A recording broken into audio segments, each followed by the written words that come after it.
Hi friends, இன்றைக்கி நம்ம பார்க்க போகிறது என்னென்னா ஆஃப் கேஜியில் ரசமலாய் கேக் பார்க்க போகிறோம். ரசமலாய் கேக் ஹோம்மேட் ரசமலாய் வச்சு தான் நம்ம பண்ணுவோம். பாருங்கள் எவ்வளோ அழகாக இருக்குது அப்படின்ட்டு. ரசமலாய்ஸ் வந்து நம்ம கேக் பண்ணலாம். இது வந்து நம்மளோட யூடியூப் சப்ஸ்கிரைபர் ஃப்ரெண்ட் கொடுத்தது தான். மொதல் எனக்கு சப்ஸ்கிரைபர் ஃப்ரெண்ட் ஒருத்தவங்க ஆர்டர் கொடுத்துருக்காங்க. தேங்க்யூ. இதை வச்சு பட்டர்ஃப்ளை கேக் வந்து எனக்கு மேக் பண்ணி தர முடியுமா அப்படின்னு கேட்டிருந்தாங்க.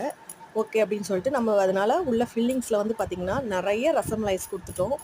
ஏன்னா வெளியில் வைக்க முடியாது பார்த்திங்களா, பட்டர்ஃப்ளைங்கிறதுனால. ஸோ உள்ளே வந்து நிறைய ஃபில்லிங்ஸ் கொடுத்துட்டு நம்ம அதை வந்து பட்டர்ஃப்ளை மாடலுக்கு கன்வெர்ட் பண்ணோம். இதை சாப்பிட்டுட்டு அந்த கஸ்டமர் வந்து ரொம்பவே ஹாப்பியாக வந்து ரிப்ளை கொடுத்துருந்தாங்க. அது வந்து எனக்கு ரொம்ப பிடிச்சிருந்தது. சந்தோஷம். தேங்க்யூ உங்கள் கமெண்ட்டுக்கு. இதே மாதிரி உங்களுக்கும் கேக் வேணும் அப்படின்னா கீழே தர்ற வாட்ஸ்அப் நம்பருக்கு வாட்ஸ்அப் பண்ணுங்கள்.